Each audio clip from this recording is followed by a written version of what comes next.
திருப்புகழ் பொது பாடல்கள் தொகுப்பில் வாரி மீதே எழு திங்களாலே என்ற பாடலின் பொருள் விளக்கம் காணலாம். இந்த திருப்புகழ் பாடலில் மனிதனின் மனம் எவ்வாறு ஆசை, அழகு, காமம் ஆகியவற்றால் சிதறுகிறது என்பதை அருணகிரிநாதர் வெளிப்படுத்துகிறார். பாடலை காண்போம்.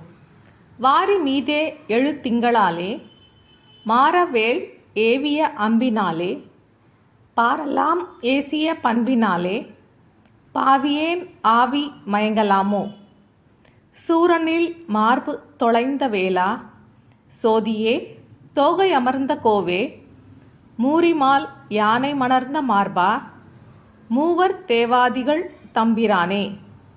இதுவே இத்திருப்புகழ் பாடலாகும். இனி அதன் பொருளை காண்போம்.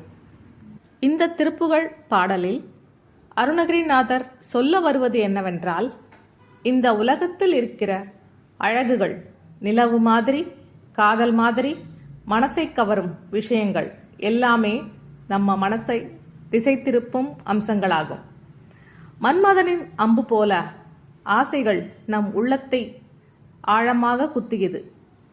அதனால்தான் உண்மையான அமைதியை இழக்கிறோம்.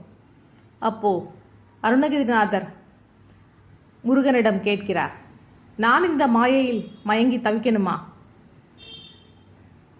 அதற்கு பிறகு முருகனை அழைக்கிறார். சூரனை வென்ற வீரனே, மயிலில் இருப்பவனே, யாவராலும் போற்றப்படும் இறைவனே, என்னை காப்பாற்றுவாயாக என்று கதறுகிறார்.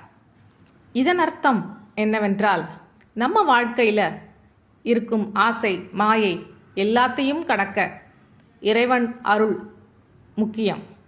இந்த பாடல் நமக்கு சொல்லும் உண்மை. இந்த திருப்புகழ் பாடலில் மனிதனின் மனம் எவ்வாறு ஆசை, அழகு, காமம் ஆகியவற்றால் சிதறுகிறது என்பதை அருணகிரிநாதர் வெளிப்படுத்துகிறார். உலக மாயையிலிருந்து தப்பிக்க முருகனின் அருள் மட்டுமே வேண்டும்.